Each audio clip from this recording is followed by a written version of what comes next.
What's up, ladies and gentlemen of YouTube? Boogie298 coming at you live once again through the power of the internet. And I just got back from seeing Doctor Strange, and I wanted to do a movie review. I have not done one of these in a while, but because it's been the first movie for a while that I felt it was worthy. If you've not seen one of my reviews before, I hope that you do. I hope you go back and look at some of the older ones and see how my opinions compare to your opinions.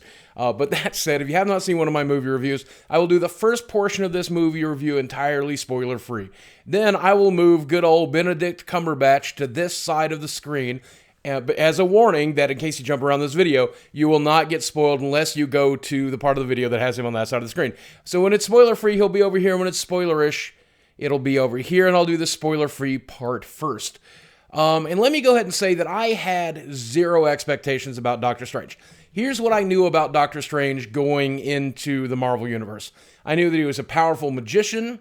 I knew that he kind of looked like Benedict Cumberbatch does right here. I knew that he had the power of like being able to manipulate all kinds of dimensions and times and weird stuff. I knew that the comics he was in were very, very weird and very, very trippy.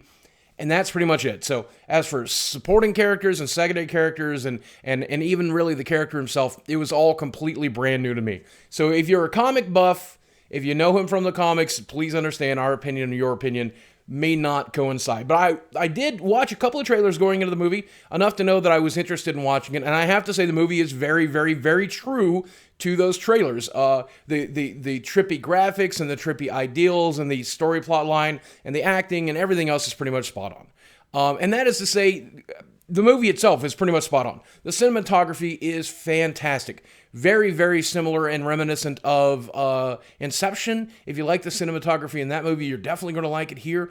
It's unique in that aspect. Not a lot of people film that kind of way. And then it even takes that in some places to a completely different place in a completely different level in a much more psychedelic, trippy, LSD kind of thing. The acting is incredible. Benedict Cumberbatch is really, really good in this. There's periods of time where I'm so used to him being Sherlock, it's difficult for me to accept his accent in this movie, the American accent he uses. But besides that, he does just an amazing job. He's absolutely incredible. He's a little strange. It's a fairly strange choice of character to bring to the film. And then I have to say that when they said that they were going to introduce Doctor Strange to the Marvel Cinematic Universe, I thought to myself, that's a character I'd never expected to see on the big screen or even really like Netflix, because he's kind of the Deus Ex Machina of the Marvel Universe, right? Like he's way too powerful. Either he's way too powerful or absent, right? He's almost Superman-ish in his way of being too powerful. They handle it in a very respectable, very interesting, very cool kind of way. And I'm very surprised by that. And we'll get into that in the spoiler section of it. Just like most Marvel movies, they use levity in the right places in the right time to enhance and not distract from the other good stuff that's happening on in the movie. The fighting is great. The cinematography is great. The acting is great. The jokes are great. The dialogue is great. It is not cheesy. It is not frustrating. It is not irritating. I was really, really blown away. The movie is actually so good. I enjoyed it very, very much. My wife enjoyed it very, very much. And even my mother-in-law, who has not seen a superhero movie since the 1990s Michael Keaton Batman, which she did not like very much, said it wasn't that bad. In fact, she said she kind of enjoyed it. That's a pretty good raving review coming from my mother-in-law, who does not care about any of this superhero business. So I think if you saw the trailers and you like what the trailers have to offer, the movie is definitely that. If you feel like you need to wait to avoid lines or anything like that, I'll tell you that there were no lines, no real lines at our viewing. There were about, I guess, probably 15 or 20 people standing in line for the second showing on our way out. The first showing was, a full theater, but certainly not sold out or anything. It was very, very manageable. Also, I met like 5 or 6 fans of the channel. So if you're watching this, guys, hi, I would name you all individually, but I met too many people to remember the names. So that said, I think you're probably, there's no big spoiler. There's no big spoiler that will ruin the movie for you. So you don't have to worry about anything leaking and ruining the film. So I think if you need to wait, you can wait. If you can afford matinee prices on the opening weekend, though, I would recommend seeing it right away. And I would definitely recommend seeing it on the big screen because it looks fantastic. Unless you have a giant television at home, it's not going to look as good at home. Definitely watch it in the theater. So that said, let's get to the spoilers. Let's get to the spoilers. First spoiler I want to say is I think it's amazing how he discovers his relics, the Eye of Agamemnon and the Cloak of Levitation. It's such a brilliant way to do it. I thought it was so fantastic. As an origin story goes, this is, like, beautiful. There were parts where I felt it was very, very rushed, especially in the beginning when they were talking about Doctor Strange, the Doctor, and not the Supreme Magician or whatever his title is. I felt like they really rushed through that section, and I felt like there could have been a little bit more of it, but then again, that's not what the movie's about, and at about an hour and 55 minutes runtime, that's probably good. That's probably extended edition stuff. That's probably not for the full version of the movie.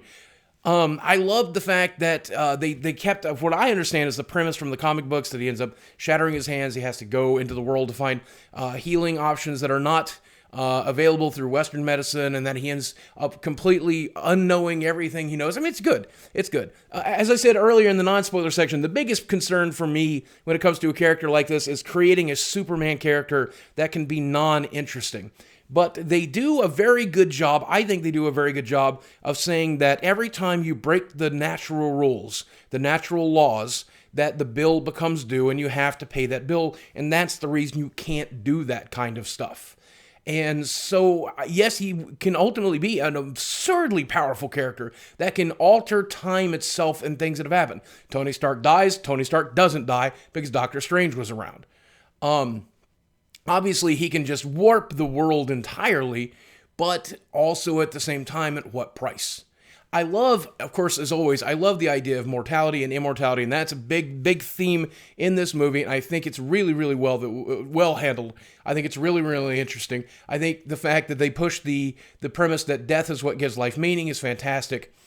I think one of the biggest concerns a lot of people have about this movie is the replacement of the person who trains him. They gender swapped the person. For someone like me, I have no preconceived notion of the previous character. So I can say that the character, as is on screen, completely no conception of the character ahead of time. Absolutely fine. Absolutely within reason. Acted well, played well, scripted well. Just there was nothing wrong with it. I think if you were looking for a specific thing and you're a big Doctor Strange fan, that could be a really big issue. But it wasn't an issue for me, and I don't think it'll be an issue, except for a handful of comic book fans who are just very familiar with that. But she served the purpose very, very well. Training Strange, getting him wrangled in, getting him basically to put into a position where he'll eventually take over for her.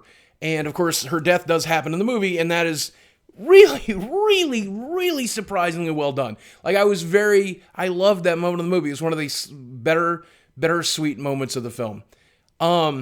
The supporting cast does a really, really good job. I love the way they explain the sorcery. I love the way they explain the world. The other thing I was really concerned about when it came to this movie is just how strange it can be. It can be very, very difficult for audiences to comprehend and understand the kind of stuff that they're even talking about.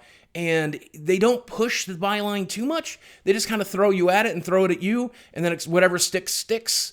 I thought that the graphics and the psychedelic bits would just be, I don't know, I think I was afraid that would scare away a lot of audiences or make them feel negatively towards the movie. But then movies like Inception have been critically acclaimed, so I walked into it hopeful that they would do it right, and they did. Like, the mirror universe is fantastic. When she's showing him the multitude of universes, it's fantastic.